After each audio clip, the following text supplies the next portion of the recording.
Hi mga momshies! Ayan, sa matagal-tagal pa akong hindi nakauwi dito sa bahay namin.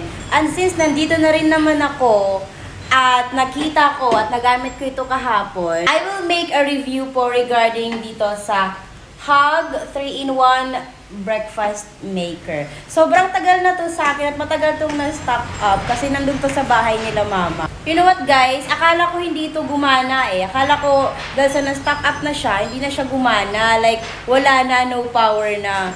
But luckily, to my surprise, oh my God, ganun pala siya katibay. After almost a year na stock up siya, nagamit ko pa rin siya at nakagawa pa rin kami ng pizza. So, itong Hug 3-in-1 breakfast maker, na-purchase ko po ito when I was pregnant. Like, around 3 months pregnant. Kasi, ayoko kasing lumabas-labas nun. So, kapag, for example, gusto kong kumain ng pizza or gusto kong kumain ng toast, ang ginagawa ko, bumibili lang ako ng bread and then I do it myself. Parang wala akong ganang makipag-socialize sa labas. Ganun talaga siguro, no, kapag preggy tayo, yung parang tamad, nakakatamad sa lahat ng bagay. Ganito po siya kalaki. Ayan. Meron na po siyang coffee maker dito sa gilid. Kaya ito napili kong bilhin kasi aside from na ano nga akong lumabas, ayokong lumabas, gusto ko yung pizza and toast, ako lang yung gagawa. One reason din is dahil sa coffee maker. Because my husband loves coffee. Drink coffee like umaga, tanghali, gabi. Pag nagising pa yan sa gabi or bago matulog, magkakape yan. Ganun siya ka-addict sa kape. Ayan. Wala nga siyang bisyo pero yung bisyo niya kape. Alright. So ito yung kanyang ano sa coffee maker ha. Ganito siya. Ayan. Ang galing nito, like, define. Sobrang maasahan mo to. Ito yung filter niya. Dito mo ilalagay yung coffee. Matagal namin hindi nagamit itong ano, itong coffee maker. Kasi nga na-stock up siya. Matagal namin siyang itinago.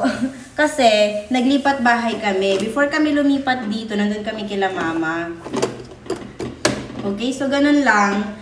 Ito yung kanyang filter. Dito mo ilalagay yung kape.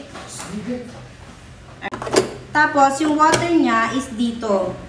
On this side. Dito po ilalagay ang tubig. Ayan. So, dito naman sa top ay pwede kang magprito. Pwede ka dito magprito ng itlog. Meron siyang cover. Pwede ka dito magprito ng itlog, ng ham, or whatever na pang breakfast na gusto mong lutuin. I even cook skinless longganisa dito. And then, bacon, ganyan. Nakakaluto siya kasi yung heat niya nandito sa baba.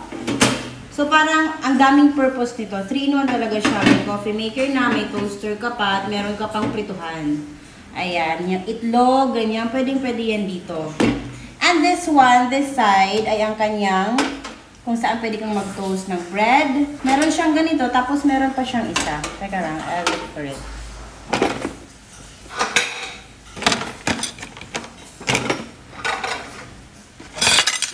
Okay, so wala yung isa niyang panangga dito. Baka nandun sa ano.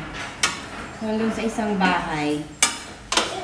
Okay, now we will try it. Ito yung pag-on niya ha. Isasaksak ko and let's see kung what will happen. So, ito po yung on niya. For coffee maker po ito. Dito po na, ito po yung i-on natin kapag gusto natin gamitin yung coffee maker. So, since hindi naman natin gagamitin ito, we can turn this off. Ayan. Imagine, halos 1 year itong na-stock. And look at it, still, gumagana pa rin. And now, kung gusto natin gamitin yung toaster, set muna natin yung temperature. Like, for example, mag-toast ako ng bread, sineset ko lang siya to 150. And then, ito naman yung timer niya dito sa baba. And I set it just to 5 minutes. Ayan. Kung may tumutunog yan, umiilaw din sa baba.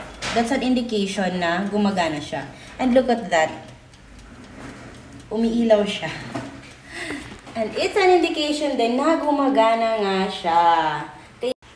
Hindi ko nagawa ng review ang product na ito nung bagong bili ko pa lang. Kasi nga, I'm not yet sure kung ano nga ba ang quality nito, kung maganda ba to, baka masira lang to agad-agad kasi napakamura na, tapos 3 na siya, meron na akong coffee maker, meron pa ako ditong pagpiprituhan, meron pa akong toaster. But now that I prove it to myself kung gaano siya katibay, I am recommending this brand.